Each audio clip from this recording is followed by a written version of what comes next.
What is up, everyone? JD here. I hope you're all doing well today. I am bringing you another Carries of the Week video where I'm going to go through everything that I carried this past week, why I carried it, and a little bit about the knife. Let's go ahead and jump into the carries. Monday, I did a Micarta Monday carry. I had the Syncut Saxi in pocket. This continues to be one of the most impressive sub $50 pocket knives, let alone the fact that this is a button lock with really smooth action, really nice detent deployment. It's locked up nicely. The micarta on it, really well done. I like this a lot. It feels like it punches way above its weight class. Nice centering. It has a lanyard bead on the back. The pocket clip is about the only complaint, but because it's such a full-sized knife, it actually sits back pretty far. While I can feel it, it almost falls like right in between those two fingers and hand, so really nice. It does come in a satin blade as well, but I just wanted to get this green with all the blacked out hardware and the black wash blade. Non-CR, so it is going to be stainless. And keep in mind, for whatever reason, Civivi Syncut WE, whenever they coat their blades, they're running them about a degree lower for the heat treat. Not really sure why they do that. They really don't need to. I don't think that you're going to get any type of advantage from the coating against the corrosion. I'd rather have the additional strength and toughness for the heat treat. But this just continues to get smooth. Just a hint of button stick, but again, on a button lock, I prefer that. I like the tactile response, and the spring is so strong that you can kind of control the fall so that it doesn't bounce, or you can just let it fall and bounce. It's so smooth, it'll drop shut. But that was what was in the pocket on Monday. The companion carry on Monday is going to be the Cuvist variant PE2. This one here has the denim micarta. I believe the OE is QSP, and I really like the micarta that comes out of QSP anyway. I love the pivot collar on here, really nice. A review will be coming for this, so this is a bit of a sneak peek. This is my first full-sized swayback, and I kind of like it. I have found most of the time I hold my knives like this, and I found that actually causes it a little discomfort. But if you're holding it like this when you use it, it actually puts the knife in a nice position. You can get your pinky all the way up on the scale, so you get a really nice grip on it. Access to the lock bar is nice, and the action is what you would expect from a QSP knife, so they really nailed the design here on this one, and I really am enjoying it. So stay tuned, make sure that you're subscribed and have your notifications turned on for the review on this particular knife. They had the titanium, but for something this small, and I'll bring the Saxi back out here so you can kind of get a quick idea of the size, but a full review will be coming. You can see here, you know, this is a companion 5th carry pocket organizer knife, whereas this is more full size. So, and I'm putting all of this to the side because I have a little bit of a surprise towards the end of this video, because I'm going to be going through all of my beach carries, because I finalized that from the video that'll be released on Sunday, because this will be coming out on Monday. On Tuesday, I did a titanium Tuesday carry, put the Vision R back in the pocket. Really love this knife a lot. Excellent ergos. I love how tall it is, how the hand lands on it. It's super well done from the factory. It has a very thin, slicey edge on it. It cuts really well, and now that I've figured out how to actuate this lock bar, or this super lock from Snick, I really do like it a lot, and the finishes on it is really nice. The pocket clip doesn't really bother me. I've heard a lot of reviewers talking about the fact that it's pokey and it's in hand. Like, I'm not really even feeling it. I think because the strength of my hand, where all the muscle is actually landing out here, and it's a little bit softer and cupped there. So it actually, for me, works out really well. I have no complaints whatsoever, and it continues to get smoother and smoother. This will also be in my pocket Saturday, because I'm doing this Friday after work. So I'm going to be carrying this tomorrow as well. Most of my knives that I've packed for the beach are already packed away, but really like that one a lot. Really, really nice knife. The companion carry for the Vision R on Tuesday is going to be the Rockwall from Tactile Turn. tactile knife. This one's done in Magna Cut. It has the golf ball pattern on it, which I think looks really good. Nicely chamfered all around the edges. Just a great knife. I mean, it is still a full 4-finger knife, but a little bit short and smaller in hand and a sub 3-inch blade. But really awesome. I'm very happy with this, very impressed. I do believe that it has backed out just a little bit. I felt a little bit of play. Just a hint of play, like I'm having to really rock on it. I love those thumb studs as well. They're kind of twisted and they have a smooth top so it doesn't dig into the finger, but the finger catches it just right for deployment. Great knife, awesome size, 5th pocket companion carry or a main carry for the summertime, which I really appreciate in this heat when I'm wearing something that I don't want a lot of weight in the pockets. That does really well. On Wednesday, I did have the TW Price Dawn in the pocket. I've had this on a lot. The milling on here, even though it looks like it would be uncomfortable, it's knocked down so well that it actually feels really good in hand and offers a lot of grip. And all of the knockdown spots, even though I'm not a huge fan of telling me where to put my fingers, this does kind of just fall perfectly into the hand for me.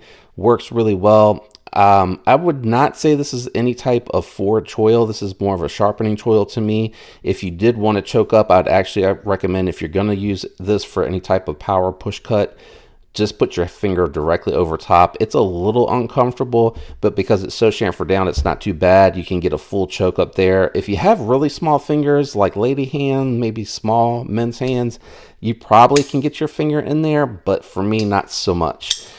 That is a big issue for me. If I put my finger in there, you can see like almost all of my finger or over half my finger lands directly on the blade. So that's not happening for me. Only complaint about this is I wish they would have left more material on this side, right on this scallop, so that I could get in here a little bit easier. I slide way too much, so I literally have to do like I do with the Ace and just put the finger on this scallop here and then slide over, and I can get it to deactivate, or disengage rather, deactivate. I can get it to disengage and it works just fine. As long as you hit this front flipper right at the blunt part of the unicorn, it operates just fine. If you try to do over the top, it's going to slip a little bit. But I did also have the Chernobyl Ant in pocket. I don't have that with me right now. It's on loan. But that was what was in the pocket on Tuesday with the Dawn. On Thursday, shout out to Sat2 Dave. He sent in some knives for me to check out, and I have a set of grippers here. The Brass Brigade gripper. Very interesting knives. They always kind of caught my eye, and I was so glad when he offered to send some knives, and these were the set that he offered to send over. I really do like these a lot. Really surprising ergos, and also between, I believe, Sat2, and I have to do my research, said this was considered more like the custom to order type gripper, whereas this is the Bestech variant that you can get on the Brass Brigade website. And you can definitely tell there's two different OEs going on here. I don't know how long he had this one, because it is breaking in with fidgeting. Like, I legit was sitting at my desk at home when I carried these this week, Thursday, and was just fidgeting with both of them.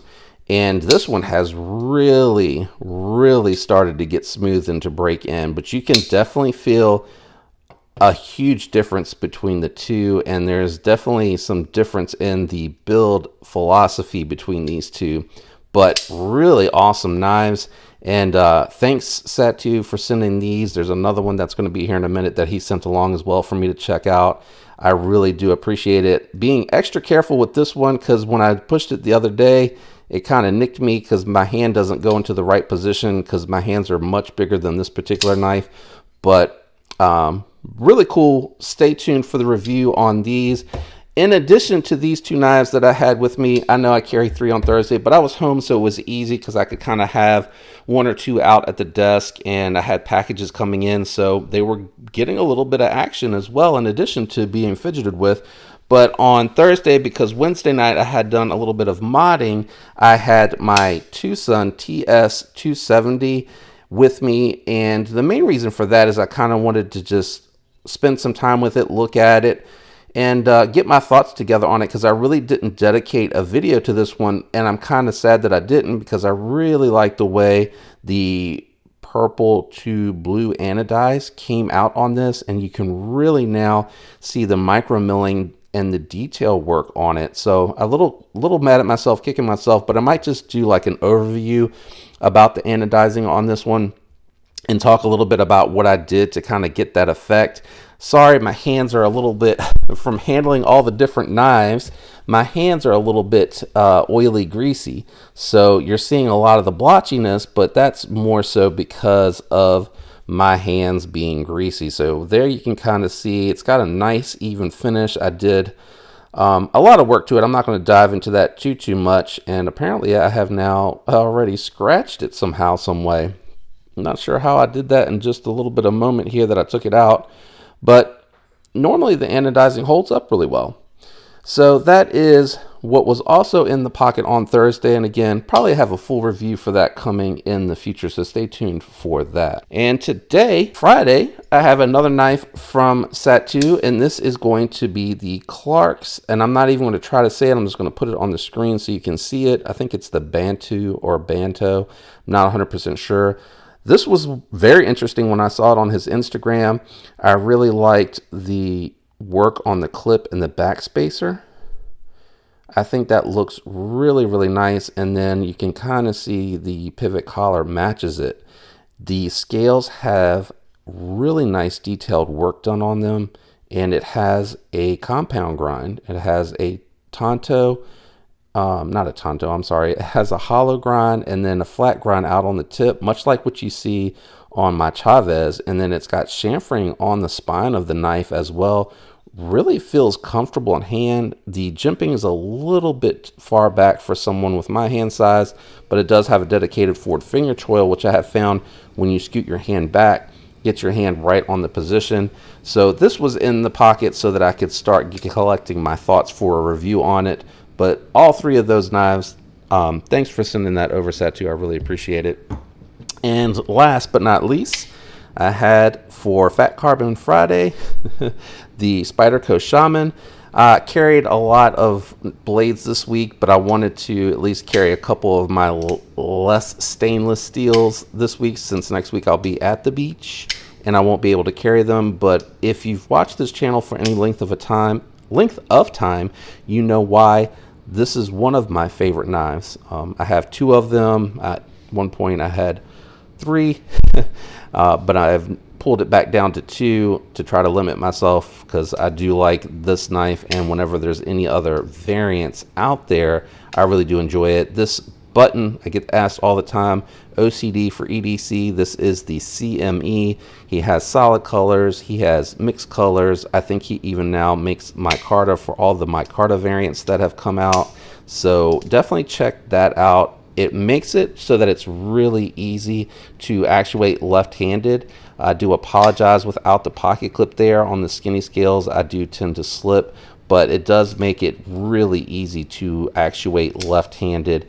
If you like the Shaman or you like compression locks, but you don't like how it feels in hand when you have to get your fingers so close together to operate it, that's a really nice remedy. Okay, so now for the bonus round. I know we're getting a little late here, but I wanted to just really quickly give a shout out. Art Company makes these really nice knife rolls. This is not sponsored in any way, shape, or form. I was actually looking for something that I wouldn't mind taking to the beach, where I could throw my carries in for the week into an organizer that would be a little bit rugged and I wouldn't have to worry about, because I think the only roll that I have right now is leather. So this will be nice for traveling or when I'm going to be away for a weekend or something like that. It's really well made, handmade USA, so I feel proud that I am sponsoring local for this, and I feel like it's really reasonably priced. I like the fact that he has this cover that goes over top of the knives so that when you roll them, they're not bumping into each other. Let's get into the carries. So what I ended up finally deciding to do is a couple of knives stayed and a couple got kicked. So I think I had mentioned the Tucson. That one has been kicked.